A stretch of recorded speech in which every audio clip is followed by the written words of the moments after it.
Alright everyone, so we are done with vectors and now we're going into vector applications. So the first thing that we would have to discuss is the resultant vector. Alright, so what is a resultant vector? Well, oftenly we're going to be given problems. Let's say that we have, a bolt. Pretend that's a bolt. It's really hard to draw with those things. It's looking from top view. And, well, that bolt's not working properly. And you have two other bolts which are going to attach some ropes to it. And they're going to move forward, hopefully to move that bolt forwards. And what happens here is that you're going to have to calculate the sum of those two vectors, which will be this resultant vector. So if you call this F1 and this F2, this would be your resultant vector FR. And FR, remember that all of those are vectors, is F1 plus F2. And you should all know how to work with those vectors. Alright? So let's think of a very simple example. Let's say that we have two forces. Let's say that it's exactly this problem here. I have one bolt which can produce 15 newtons. That's a measurement of force. You can just think of this as 15 units, 15 something, okay, if you don't do physics. And I've got another one which is able to produce a force of 30 newtons. So we're being asked, okay, what is the resultant force? First of all, if you remember, when we're adding vectors, we can simply connect the tail of one to the arrow, to the point, to the tip of the next one. And if we connect those, for example, if I get this 30 to continue from the end of this 15 one, I would get to this point here, and I could do the same thing with this other one. At the end, what happens is basically if you close a parallelogram and you connect one of those diagonals, and then that's your resultant force. Okay? And you could just add them. If you know this if you have some drawing and it's up to scale, those vectors, for example, this 15 newtons should be half of this 30 newton one. If I'm just calculating the values, if I just want the magnitude of the vector, which is what I'm going to ask you for here. If you remember, this is magnitude, okay? This is the absolute value of the vector. Well, if you remember correctly, this is a triangle. If you ever forget, you have also the equations in your booklet. But this is a triangle, and basically one of the sides is 30 units, in this case newtons. The other side is 15, and you're looking for this other one. So this is your FR, okay? Your absolute value of your angle, of your vector FR. So FR, this is Pythagoras. So it's the square root of 30 squared plus 15 squared, right? So if we get those numbers squared, we would have square root of 900 plus, how much is it? 225. Okay, so this would be root of 1125, which would be around 33.4, and in this case newtons, because that's the unit that we're working with. And that's it. That's as simple as it gets. So let's think of a different problem now. So let's say that this is a river, okay, quite agitated river, and we have a person on this side at point A. and that person starts swimming towards point A. This river is flowing with a speed of 5 meters per second. For those of you who don't do physics, that's a unit of velocity or speed, meters per second. So 0.5 meters per second. And let's say that this person's speed, so-called VP, is 1.5 meters per second. So what would it be the actual speed and direction of that person be? So we would have to add those two vectors. So that person would not only be going 1.5 forward, but 0.5 to the right. So the actual resulting vector would be a bit tilted. So we can calculate both the angle and the actual resulting vector. So the actual value, the magnitude, we can do the same thing, Pythagoras. So it's the square root of 0.5 squared plus 1.5 squared, right?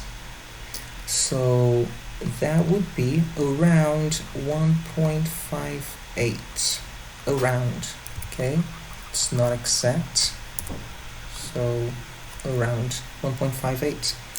In this case, meters per second. I'm just putting the units. Usually in maths papers they will put the units afterwards, so you don't have to worry about it. Okay, now the angle. If you observe this triangle that we have here, the angle we can work out before we even calculate the resulting vector.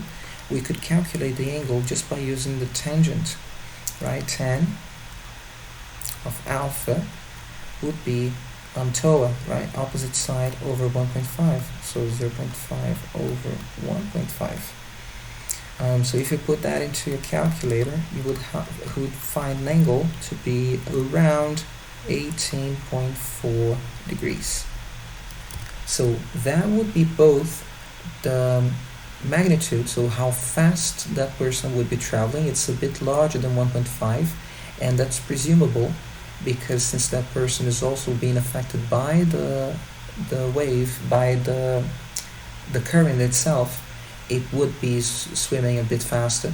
And also we calculated the actual angle at which this person would be going because of the effect of the current. If there was no current, it would be 0, but now that there is some current, it will be 18.4 degrees to the right. So that's easy enough.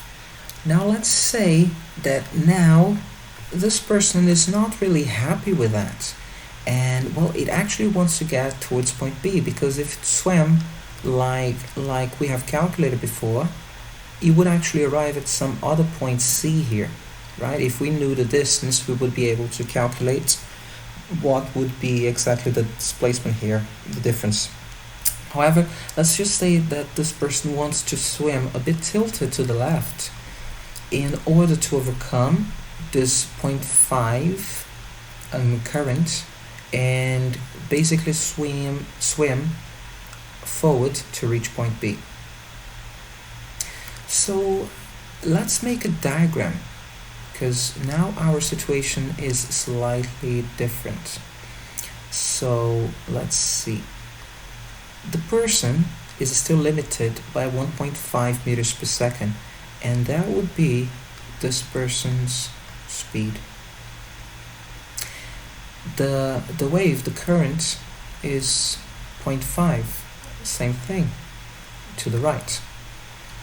Now, if we work out those two vectors, we get this one. So now our resulting vector is this one. Take a look. If we follow this first one and we add this one, we get from here to here. So this is the resulting vector when we add those two, right? And that's the right triangle. Okay, now how can I find this angle? For example, let's call it theta now, because we've used alpha here. So theta. Well, let's check which of our trigonomical relations which would give us something regarding theta and what we have here.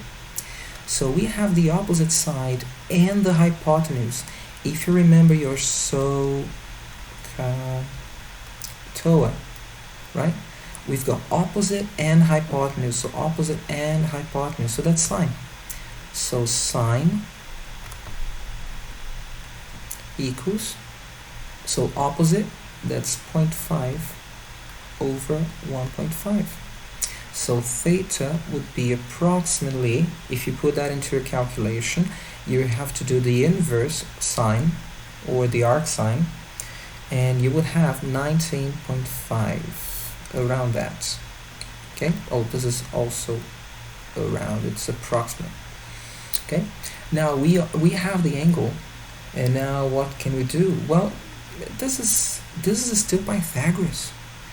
So if they ask you, for example, okay, this person is going to swim for 1.5, what would be the direction, and what would be the actual speed of that person? Because it's not going to be 1.5 anymore, right? You're swimming against something, so the current is trying to stop you a bit. So it will have an actual, we presume, we would infer our speed to be lower. So let's see. So if we just apply Pythagoras, our hypotenuse squared would be our sides, the sum of the squares of our sides, right? Remember that this is the absolute value, this is just the magnitude of the vector. So in this case it would be the speed. If you combine the speed with this angle, then you have velocity, which is a vector, but this is just the magnitude of the vector, this is the direction. Both together define a vector.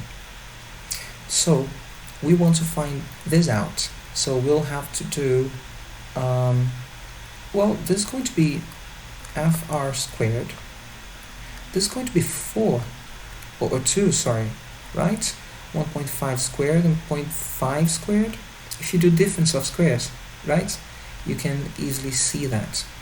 So it would be 2 times 1 and then you can find your resulting velocity, in this case your speed, to be approximately, this is approximate as well, 1.41 meters per second, and that would be the actual speed of that person trying to cross the river directly across. That would be the resulting speed. Some of the more interesting problems involve races. So, and races in rivers, for example, so you have currents and then you'll have to add velocities together, which are vectors with magnitude, with the speed magnitude. So let's say that they need to cross this river as part of an enduro. So this is point X, this is point Y. No, this is point, well, this would be the one which is opposite to it. I'll call it X prime, and we'll have another point here which is Y. So yeah, our challenger will have to cross from X to Y. It's part of the tournament. The river itself is 80 meters wide, and the person which we're talking about, let's call it I don't know, Stephanie. All right, so Stephanie can swim. Her speed swimming is limited to 1.8 meters per second. That's her physiological limit. In still water, when it's not moving, this water is not still, so there's a current of 0.3 meters per second. Okay, so fairly simple problem. It's one more application of what we have discussed. Now, the difference here is that they might ask us how long did she take to cross the river. So we're going to have to do exactly what we have done before, calculating the speed at which she's going to cross the river, and also the new direction that she's going to have to overcome. We could just calculate those things. So first, let's find the distance from x to y. So we're going to cross this river, and since she has to go from x to y, she doesn't want to just go to x dash at x prime here. She wants to cross towards y. So what would be the vector xy? Well, we can just apply Pythagoras again. I forgot to tell you that it's 12 meters here. Now we can apply Pythagoras again. So this would be 12 squared plus 80 squared, right? So if we work those squares, we'll find 400 plus 6,400, which is 6. Oh, this is squared. This is the magnitude squared, and this is 6,800. So the actual distance xy would be the square root, the root of all of that, which would be around 82.5 meters. Okay, in this case all the units are in meters. So she won't actually overcome 80 meters, she will overcome 82.5 meters. Okay, all right. Now what if we want to know what's the angle? So the angle, it's Pythagoras again. So here we have an angle alpha. This is 20, this is 80. So if we're looking for alpha, opposite over adjacent, that's TOA. So alpha will be inverse of 10, or arctan, of opposite over adjacent. So that's 20 over 80, which is a quarter, right? Alright, so let's adjust this a bit. Alright, so if we calculate this angle, it would be approximately 14, even 0.0, okay, if you get the rounding, 14.03 significant figures. So that would be the angle just between this point that would be straight across and the point that the person has to actually finish. So that would be those would be very well, that would be enough if there was no current. However, there is some current, so this is only part of the problem. So actually what we have here is a larger issue, because okay, this is x and this is x prime.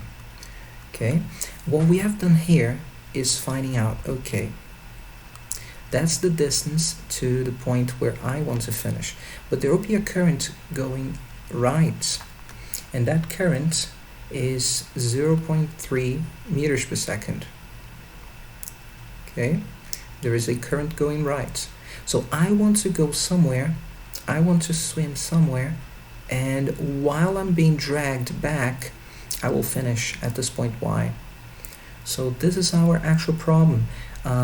This person's speed is limited to 1.8. That's, the person cannot swim faster than that. And we have found this angle, as we have done here, we have found this to be 14 degrees. Okay, well, if this is 14 degrees, right, this is 90, because that's perpendicular to the river. This is the complementary angle, right? Because all the angles inside of a triangle, they have to add up to 180. So if this is 90, this will have to be the complement. So how much is the complement of 14? That's 76. Oh, sorry. Yeah, no, yeah, that's right. 76. Now, if this is 76, this is a straight line. So this angle here would be 104. So they complete each other up to 180, those two. So yeah, take a look. We've got a triangle here. We know one of the angles and we know two sides. So we can start applying our knowledge of either cosine rules or sine rules. You could use the cosine rule because you have one angle and you know this side, you want to find the other side. However, using the cosine rule, you will end up with a quadratic equation probably, because you're going to have this squared and then 2 times this times the cosine. So we're going to look for sine. We're going to go for sine. So let's label a few of those angles. So I'll call this beta and I call this gamma. So if I use the sine rule, I will have that sine of gamma, right? The side opposite to it is 0.3. This should be also sine of beta, and the side opposite to beta is the actual speed, the actual final speed that this person will develop when going a bit tilted and being dragged by 0.3 and finishing at y. So this is our final velocity. Let's call it Vf. This is also equal to, well, this one I know the sine and I know the length. So that's sine of 104 over 1.8, which is the length. This is one version of our sine rule. You could also use the flipped version, in which you have the lengths on top and the sines down below. It doesn't matter. It's mathematically the same thing. Alright, so yeah, if you use those relations, you would be able to use this first relation with this last one, and you would have the sine of alpha to be 0.162 up to 3 significant figures. So that would give you alpha of approximately 9.31, right?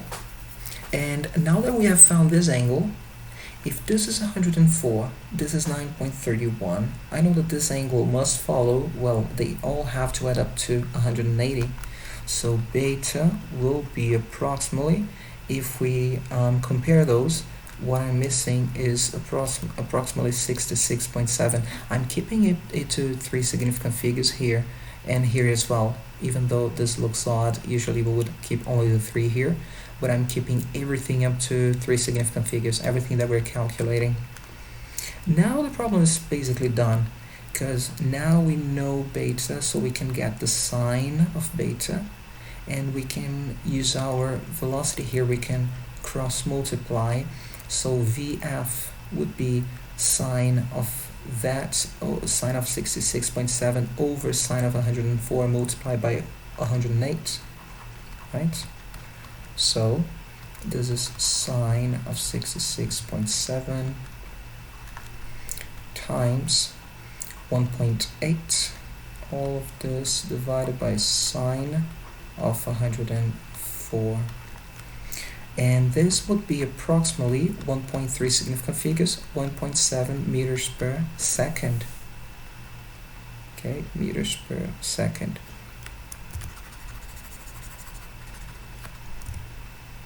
1.7 meters per second. There you go.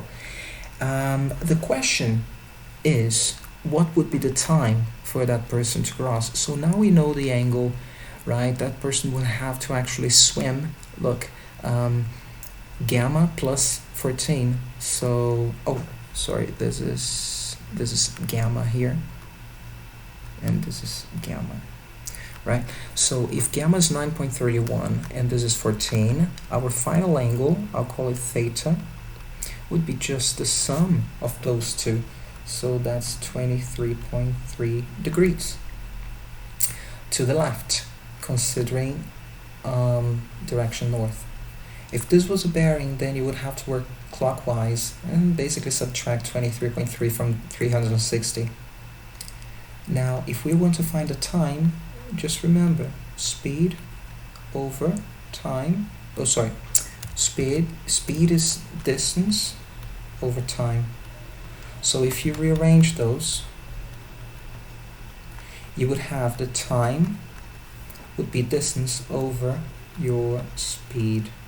So if you divide 82.5 by 1.7, since this is in meters per second, your answer would be 48.4 seconds.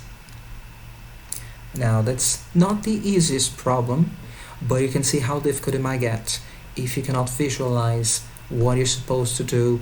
If you don't, well, you could also solve this problem using the cosine rule. However, you would have to factorize. If you find that easier, that's perfectly fine. There's more than one way for you to solve it.